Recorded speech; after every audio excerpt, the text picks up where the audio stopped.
ಶನಿಗೆ ಹೋಲಿಸಿದ್ದಾರೆ ಮಾಜಿ ಸ್ಪೀಕರ್. ಮೋದಿ ದೇಶಕ್ಕೆ ಹಿಡಿದಿರುವಂತಹ ಶನಿ ಅಂತ ರಮೇಶ್ ಕುಮಾರ್ ಹೇಳಿದ್ದಾರೆ. ಪ್ರಧಾನಿ ಮೋದಿ ಬಗ್ಗೆ ರಮೇಶ್ ಕುಮಾರ್ ಈ ರೀತಿ ಲಘು ಹೇಳಿಕೆ ನೀಡಿದ್ದಾರೆ. ಈ ಶನಿ ಇಂದಿರಾ ಗಾಂಧಿ ಕುಳಿತಿದ್ದ ಸೀಟಲ್ಲಿ ಕುಳಿತಿದೆ.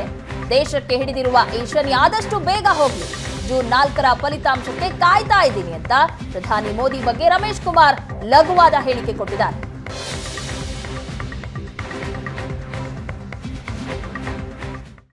ಮೋದಿ ಸಾಹೇಬ್ರೆ, ದೇವರಲ್ಲಿ ನಂಬಿಕೆ ಇಟ್ಕೊಂಡು ಜೂನ್ 4ನೇ ತಾರೀಕು ಕಾಯ್ತಾ ಇದ್ದೀವಿ. ದೇಶಕ್ಕೆ ಹಿಡಿದ ಶನಿ ಬಿಡುಗಡೆ ಆಗ್ಲಿನಪ್ಪ ನಮ್ಮಪ್ಪ ಅಂತ ಕಾಯ್ತಾ. ನೀನ್ ಈ ದೇಶಕ್ಕೆ ಹಿಡಿದ ಶನಿ ಕಣಯ್ಯ.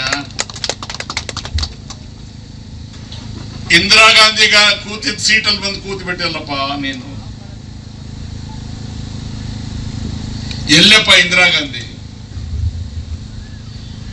ಇದ್ಯಾವುದೋ ಒಂದು ಮೂಲೆಯಲ್ಲಿ ಒಂದು ಊರಲ್ಲಿ ಏನನ್ನ ಸಣ್ಣ ಗಲಾಟೆ ಬಂದು ಯಾರಾದ್ರೂ ಹೆಂಗಸರು ಜೋರಮ್ಮ ಓಹೋ ಎಮ್ಮ ಬಲೆ ಇಂದಿರಾ ಗಾಂಧಿ ಬಿಂಡಿ ಅಂತ. ಎಲ್ಲ ಜಾತಿ ಜನಾಂಗದವ್ರಿಗೆ, ಬಡವರಿಗೆ, ವಿಶೇಷವಾಗಿ ಹೆಣ್ಮಕ್ಳಿಗೆ ಒಂದು ಆತ್ಮಸ್ಥೈರ್ಯ ತುಂಬಿದ್ಲು.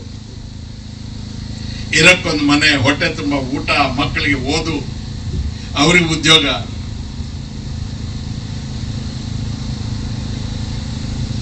ಎಂತ ಜಾಗಕ್ಕೆ ಅಂತ ಅವನು ಬಂದು ಕೂತ್ಬಿಟ್ರಪ್ಪ.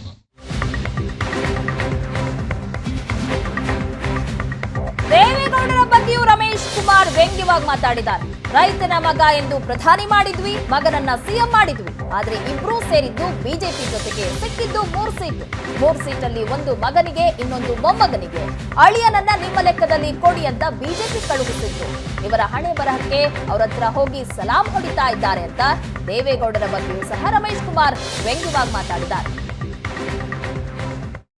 ಪಾಪ ಯಜಮಾನ್ರು ನಮ್ಮ ಜೊತೆಯಲ್ಲಿದ್ದು, ನಾವು ಅವ್ರ ಜೊತೆಯಲ್ಲಿದ್ದು. ನಮಗೇನ್ ದುಃಖ ಅಂದ್ರೆ ಚೆನ್ನಾಗಿ ಬದುಕಿದವ್ರಲ್ಲ, ಏನ್ ಈ ಗತಿ ಬಂತೆ ಅವ್ರಿಗೆ. ಇವ್ರು ಪ್ರಧಾನ ಮಂತ್ರಿ ಆಗಿದ್ರು, ಅವಾಗ ನಾವೇ ಇದ್ವಿ. ನಾನು ಸ್ಪೀಕರ್ ಆಗಿದ್ದೆ, ಸೀಟ್ ಜಾಸ್ತಿ ಗೆದ್ವಿ. ವಿ ಪಿ ಸಿಂಗ್ ಅವ್ರು ಆಗೋದಿಲ್ಲ ಅಂದ್ರು, ರಾಮಕೃಷ್ಣ ಹೆಗಡೆ ಆಗೋದಿಲ್ಲ ಅಂದ್ರು. ಎಲ್ಲರೂ ಸೇರಿ ಇವ್ರಿಗೆ ಕಟ್ಟಿದ್ರು. ಇರ್ಲಿಪ್ಪ ಒಬ್ಬ ರೈತನ ಮಗ ಕರ್ನಾಟಕದ ಪ್ರಧಾನ ಮಂತ್ರಿ ಆಗ್ತಾನಂದ್ರೆ ಅದಕ್ಕಿಂತ ಖುಷಿ ಏನಿದೆ ಅಂತ ನಾವು ಎಲ್ಲ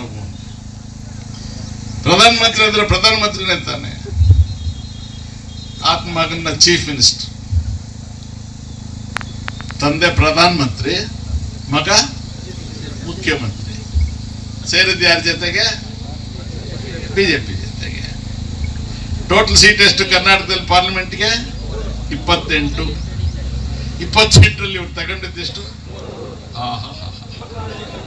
ಒಬ್ಬ ಪ್ರಧಾನ ಮಂತ್ರಿ, ಒಬ್ಬ ಮುಖ್ಯಮಂತ್ರಿ. 28ರಲ್ಲಿ ಕೇಳಿದ್ದು 3, ಅದರಲ್ಲಿ 2 ಯಾರಿಗೆ?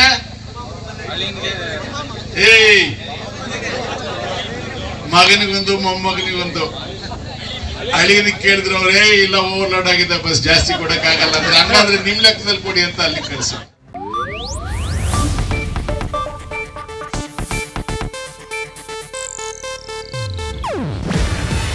ಇದು ಏಷ್ಯಾನೆಟ್ ನ್ಯೂಸ್ ನೆಟ್ವರ್ಕ್ ಪ್ರಸ್ತುತಿ. ನೀವು ನೋಡ್ತಿದ್ದೀರಾ ಏಷ್ಯಾನೆಟ್ ಸುವರ್ಣ ನ್ಯೂಸ್.